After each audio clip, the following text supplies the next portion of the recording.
किसी का कुछ अवैध चलवाना, अधिकारी कहेंगे ये अवैध चलवा दो, अवैध नशा बिकवा दो, अवैध जुआ सट्टा चलवा दो, कैसे माने हम? ये रिश्वतखोरी बंद करवा दी पानीपत की, या अनुशासनहीनताएं होगी। अच्छा, पानीपत पुलिस के आरोप ये है कि आप एक राजनेता की तरह बातचीत करते थे। आपने प्रशासन के प्रतिकूल माहौल बनाया और डिपार्टमेंट की छवि खराब की। अच्छा, एक लेटर आपको दिया गया अभी, उसमें लिखा है कि अगर आपकी इंक्वायरी कराते हैं तो दंगे भड़क जाएंगे। ऐसा क्या किया था आपने? कईयों को छोड़ा भी है। ये ऐसे सिस्टम कैसे चलता है? पैसे का खेल का आपने कई बार जिक्र भी किया है। कहाँ तक जाता है ये? एसपी लेवल तक या डीएसपी तक या ऊपर आईजी डीआईजी कहाँ तक जाता है? हरियाणा के चर्चित हेड कांस्टेबल आशीष उर्फ सिंघम हमारे साथ मौजूद हैं और पुलिस विभाग की तरफ से उन्हें बर्खास्त कर दिया गया है। इस वक्त हम उनके घर पर गांव मांडी में मौजूद हैं और यहाँ पर उसके गांव के लोग, तमाम रिश्तेदार भी उनसे मिलने के लिए पहुंच रहे हैं। हम बातचीत करेंगे। आशीष, आपके ऊपर अनुशासनहीनता का आरोप लगा है और इसके अलावा बात करें तो हम तमाम आरोप लगे कि आप अधिकारियों के नहीं मानते, एक राजनेता की तरह बातें करते हैं। देखिए, बात जो जायज बात है वही तो अधिकारियों की मानेंगे। किसी का कुछ अवैध चलवाना, अधिकारी कहेंगे ये अवैध चलवा दो, अवैध नशा बिकवा दो, अवैध जुआ सट्टा चलवा दो, कैसे माने हम? ऐसे नहीं मानेंगे। जो अनुशासनहीनता क्या किया आपने? कौन सी अधिकारियों की बात नहीं मानी आपने? देखिए, ये रिश्वतखोरी बंद करवा दी पानीपत की, या अनुशासनहीनताएं होगी। जो करप्शन होता था, यानी कि लोग जागृत हो रहे थे और लोग जैसे मेरा सभी के पास संपर्क था। कोई उनसे 100 रुपये भी मांगता था तभी मेरे पास फोन करते थे, यहाँ पैसे मांग रहे थे, और हम उसको तुरंत पहले तो एसपी के संज्ञान में भी डाला, एक दो पे कार्रवाई भी की, लेकिन एसपी भी फिर कार्रवाई करना बंद कर गया था मामलों में। तो यही अनुशासनहीनता है, कार्य उनकी बात ना मानना। अच्छा, आपको कभी लगा कि जब आपने शुरुआत की कि इतनी बड़ी कार्रवाई डिपार्टमेंट कर देगा, कभी सोचा था? नहीं, देखिए, गृह मंत्री पे यकीन था भाई, जीरो टॉलरेंस से चल रही है, तो गृह मंत्री ईमानदार, जैसे बीजेपी में कह रहे थे भाई गृह मंत्री जी ईमानदार हैं, और ईमानदार सभी के लोगों को न्याय भी देता था। गृह मंत्री जैसे ईमानदार दबंग नेता के होते हुए हमें भी सच्चाई के राह पे चलने की उम्मीद जगी थी। जैसे गृह मंत्री है यहाँ यूपी में अपना योगी जी, और सेंटर में मोदी जी, उनके उस पर चल रहे थे हम तो रास्ते पे ईमानदारी के। अच्छा, पानीपत पुलिस के आरोप ये है कि आप एक राजनेता की तरह बातचीत करते थे। आपने प्रशासन के प्रतिकूल माहौल बनाया और डिपार्टमेंट की छवि खराब की। देखिए, अब रिश्वतखोरी बंद करवाई, जाम खुलवाया पानीपत का, और ये जो है लोगों की मदद की हर उसमें जाके के भाई फील्ड में जैसे भी है किसी का के साथ कोई गलत करता है, ये तो सभी जागरूक नागरिकों का कर्तव्य बनता है भाई, किसी के साथ गलत होता है उसका साथ देना चाहिए सभी को। कोई बड़े कोई खौफ, कोई दर्द, कोई नाराजगी, अफसोस कोई है? इतना बड़ा कार्रवाई आपके ऊपर की गई है। देखिए, नौकरी जाने का डर नहीं, लेकिन एक रिश्वतखोर के झूठी एफआईआर पर यानी कि गिरफ्तार किया गया, झूठा केस लगाया गया उसमें, यानी कि वो डिसमिस तक कर दिया गया। ये थोड़ा फील तो होता भी, एक रिश्वतखोर को रोकने के उस पे इतना सब कोई अच्छे काम करते तब तो मजा भी आता है। अच्छा, पुलिस अधिकारी बोलते हैं आप मीडिया में बाइट देते थे कि क्या कोई अनुशासन में रह के कोई बाइट दे सकता है पुलिस का मुलाजिम? सभी को छूट है, सभी को अधिकार है अपना। आर्टिकल 19 क्या कहता है? Freedom of speech. आर्टिकल 19, ये तो पुराने टाइम के अंग्रेजों ने कानून बनाए थे भाई, जुबान को ताला लगा के रखना है, दबा के रखना है। लेकिन उसके बाद तो संविधान में आर्टिकल 19 बना दिया गया, फ्रीडम ऑफ स्पीच से सभी को, देश के नागरिकों को बोलने की आजादी है, जायज कुछ भी बोल आप सकते। तो गृह मंत्री अनिल विज से मिले थे और उसके बाद एक एसआईटी गठन की बात भी बोली थी, तो उसका इंतजार क्यों नहीं किया पानीपत पुलिस ने? देखिए, तो पानीपत की पुलिस की मंशा साफ दिखाई देती है भाई, ऐसे यानी कि करना चाहिए था, एक गृह मंत्री के जैसे दबंग मंत्री के आदेश की भी पालना नहीं की इसमें, तो ये तो साहब जब मंत्री के आदेश की पालना नहीं की तो एक डिसमिस करना तो छोटी बात है लगा के। और जबकि सुप्रीम कोर्ट ने अब 10-20 दिन पहले एक आदेश भी जारी किया गया है जो डायरेक्ट डिसमिस कर देते हैं, ऐसा नहीं करेंगे। पुलिस अधीक्षक सभी को एडवाइजरी भी जारी की गई है, वो सभी निकलवा के देखेंगे इसमें क्या गुंडागर्दी की गई है इसे एसपी द्वारा। आगे क्या कदम रहेगा? कानूनी लड़ाई लड़ेंगे या फिर क्या करेंगे? देखिए, पहले तो सामाजिक तौर पर गांव के और अपने देश के जो भावनाएं हैं लोगों के, उनके हिसाब से चलते हुए सरकार से भी गुहार करेंगे। गृह मंत्री अपने दबंग भी हैं और ईमानदार भी हैं, अभी तक आज थोड़ी छुट्टी है उनसे, सुनेंगे वो क्या हो गया है कि आईपीएस ने अपना जानबूझ के मनमर्जी कर दी तो क्या वो संज्ञान भी लेंगे। उससे बड़े बड़े भी अधिकारी हैं, हर तरह के ईमानदार अधिकारी भी बैठे हैं, वो इस मामले में संज्ञान लेंगे, बड़े बड़े अधिकारी।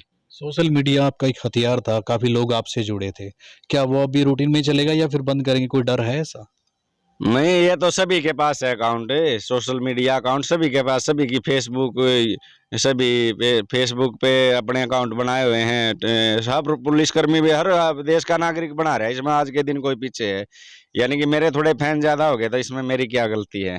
अच्छा, एक लेटर आपको दिया गया अभी, उसमें लिखा है कि अगर आपकी इंक्वायरी कराते हैं तो दंगे भड़क जाएंगे, ऐसा क्या किया था आपने? देख ले, ये तो इनका बहाना होता है। ये सोचते हैं भाई अपनी कलम जो चलानी है ना, जैसे अब बदली होने पे है, ये आईपीएस ये सोचता ही है कि भाई इस पर जितनी कलम हो ही चला जा, ठीक है ना। जो रिश्वतखोरी में बाधा पड़ी है इनकी, रिश्वतखोर माहौल चल रहा था, करीब यहाँ करोड़ों रुपए में वसूली होती थी अब धंधों से, वो सारी यानी कि डाउन जाता जा रहा था ग्राफ। और कोई पुलिस वाले ऐसे पैसे लेते थे, मेरे साथ पास जब भी फोन कर देते थे, सभी के पास नंबर थे, ऐसे ऐसे पैसे मांग रहे, कईयों को छोड़ा भी है ये ऐसे सिस्टम कैसे चलता है, पैसे का खेल का आपने कई बार जिक्र भी किया है, कहाँ तक जाता है ये, एसपी लेवल तक या डीएसपी तक या ऊपर आईजी डीआईजी, कहाँ तक जाता है? देखिए, सरकार तो चाह रही है ये खत्म हो जाए, लेकिन ये कोई चोरी छुपे पैसे की हवस है कुछ अधिकारियों को, वो किस अपने लेवल लेवल तक पे। जाता है? आप तो अंदर सिस्टम के हिस्सा थे ना। हाँ, ये जैसे एक एसपी के ऊपर बात होती है, जैसे एसपी होता है, ईमानदार होगा तो सारा बंद रखेगा, क्या हुआ छोटी मोटी कर लिया किसी ने, छोटा मोटा गड़बड़ झाड़ा। लेकिन अगर एसपी, कई तरह के एसपी आए हैं, जो कुछ तो ऐसे भी आए हैं जो हर चौकी इंचार्ज एसएचओ से डायरेक्ट लेते थे। एक आधा ऐसा माइंडेड आ गया, जैसे अब ये पढ़ा लिखा है लोग, जिसमें ये माइंडेड तरह के अधिकारी हैं, एक इंस्पेक्टर को अपना नियुक्त कर लेते हैं, वही उनके कहने से पोस्टिंग देते हैं, ये एसएचओ वहाँ लगा दिया, ये वहाँ लगा दिया, और उसी के आधार पर फिर कलेक्शन करके एसपी को देते रहते हैं। आशीष, एक बात और ये है कि आपने जो आरोप लगाए थे, पुलिस का ये कहना है कि आप सबूत नहीं दे पाए, कोई रिश्वतखोरी के इस तरह की कोई वीडियो या कोई ऐसी कोई वीडियो साफ दिखाई नहीं दी। देखिए, उस टाइम भी मैं गृह मंत्री के पास जाने वाला था, जब उसके बारे में जो मैंने उस टाइम का प्रोग्राम, इन्होंने कहा था भाई ऐसे बंद कर देंगे घूसखोरी, और तो उसी पे भाई हम कर देंगे बंद। तो इसलिए मैंने मैं चलो, ये तो पुराने टाइम से प्रथा चली आ रही है, अब सुधर जाए कोई वो भी अच्छी बात है, ऐसा थोड़ी, ये तो बहुत दिनों से चले आ रहा है मामला। आगे लड़ाई कैसी रहेगी आपकी, अब किसके साथ मिलकर? देखिए, अब तो गांव की जो पंचायत है, गांव वासी हैं, अपने देशवासी हैं, उनके हिसाब से जो फैसला लेगी जनता लेगी। अब मैं तो अपना आराम करूंगा। आराम करेंगे। अच्छा, आप हाँ, पहले बोल चुके खेती बाड़ी करेंगे, हाँ, खेती बाड़ी कर लेंगे, देखो कितनी अच्छी खेती बाड़ी हो रही है। कभी डर नहीं लगा क्योंकि जिस रास्ते पे आप चले थे, क्योंकि बड़ी बड़ी लोगों की गाड़ियां पकड़ी आपने, तो आप सबकी नजरों में आए, कभी डर नहीं लगा अभी कि इस मुकाम तक, यहाँ तक बात पहुंच जाएगी? देखिए, जब संविधान ने सबको बराबर मानना है, हम गरीब आदमी को थोड़ी मारते पीटते रहेंगे, आम जनता को थोड़ी फाइन करते रहेंगे, वो करते रहेंगे भैया। ये कानून में जब संविधान ने सबको बराबर बनाया तो उनको भी तो रोक टोक होनी चाहिए, उनको रोकने वाला तो कोई है ही नहीं, बड़े एक बड़े सवाल और है आशीष की, पुलिस के जो बड़े अधिकारी है वो सवाल ये उठाते हैं कि आपने कभी विजिलेंस के बारे में जिक्र नहीं किया कि विजिलेंस में मैं जाऊंगा, अपील की है, आप जा सकते थे वहां डायरेक्ट, आप भ्रष्टाचारियों को पकड़ सकते थे। विजिलेंस में ये तो पोस्टिंग अधिकारियों का मामला है, पोस्टिंग दे दे तो कहीं भी चले आप जाएं। अप्लाई कर सकते थे ना, क्योंकि नहीं, ऐसे वो रिटर्न में मांगते हैं कभी, और वो आती है रिटर्न में, भाई कोई जैसे वहाँ वैकेंसियाँ होती है ना, तब वैकेंसी आती हैं, जब ये होता है ऐसे विलिंग मांगनी की जाती है। मेरे से तो आती, किसी ने कहा नहीं विजिलेंस में जाना है, इसलिए मेरे पास तो कोई मैसेज नहीं आया विजिलेंस का, आता तो वहाँ भी चले, कहीं लगा दे वहीं चले जाते। जो लेटर दिया गया इसमें क्या क्या मुख्य बातें क्या बोली? नहीं, अब तो मोटा मोटा नजर मारी है, क्योंकि और इन पे भी दबाव बन रहा था कर्मचारियों पे, भाई इस पे वो ले आओ, रिशिंग ले आओ, ये लाओ ये लाओ, इसलिए इनको भी देना है। इन्होंने वो हुक्म की गुलामी बजानी है अपने, इनको भी क्यों उसमें घेरा। डिपार्टमेंट में रह के आप लड़ाई लड़ सकते थे, अभी आप घर पे है, आपके पास वो पावर भी नहीं है कि आप रोक सकें, किसी की गाड़ी रोक सकेंगे, कहीं पर रेड डाल सकेंगे, अब कैसे करेंगे? देखिए, सरकार ने के ऊपर बात है, अभी तो सरकार के हाथ में मामला है, आईजी के है, डीजीपी के है, हरियाणा सरकार है, हाई कोर्ट है, सुप्रीम कोर्ट है। अभी तो ये है कि इसने अपनी मनमर्जी कर ली, और ऊपर बते बड़े बड़े अधिकारी बैठे हुए संज्ञान लेंगे इसमें, और कोर्ट का दरवाजा खटखटा सकते हैं? रूटीन से चलेगा, जो पहले गांव की जनता देखेगी, और देशवासी देखेंगे इसमें सरकार और अधिकारी क्या निर्णय लेते हैं, फिर उसके बाद वो तो रूटीन की कार्रवाई होगी। और बाकी पूरे देश से जो समर्थन आपको मिला है शायद ही किसी पुलिस के मुलाजिम को मिला, उसके बारे में क्या कहना है? देखिए, नोटों की गठड़िया सिर पे धर धर के तो बहुत सारे आते हैं, लेकिन मुझे अभी भी गर्व है। बेशक मेरे को इन्होंने डिसमिस कर दिया, मुझे इतना गर्व है। मेरे को 1100 से 1200 जगह मेरे को सम्मानित किया है, मेरे लिए वो काफ़ी है ज़िंदगी जीने के लिए। आगे आवाज उठाएंगे लोगों की जैसे पहले? हाँ, फ़ोन पे अब बिना पद के। कोई भी उठा सकता है आवाज़ किसी की भी, बगैर पद पे। तो फ़ोन पे है, उनको एक अच्छी जानकारी देना भाई, जैसे कानून के बारे में सही रूटीन का पता नहीं भी, कैसे कैसे स्टेप स्टेप स्टेप ये जानकारी दूंगा। मेरा नंबर चालू भी हो गया, लेकिन जो मेरा फ़ोन था जिसमें इनके करप्शन के काले चिट्ठे मौजूद थे, इन्होंने ज़बरदस्ती कब्जे में ले लिया।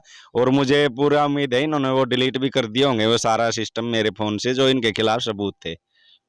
तो ये थे हमारे साथ आशीष उर्फ सिंघम, जो काफी सुर्खियों में रहे और इन्हें बर्खास्त कर दिया गया। इनका ये कहना है कि अगर पद भी नहीं है तो लोगों की सेवा जरूर करेंगे, आम आदमी की आवाज जरूर उठाएंगे।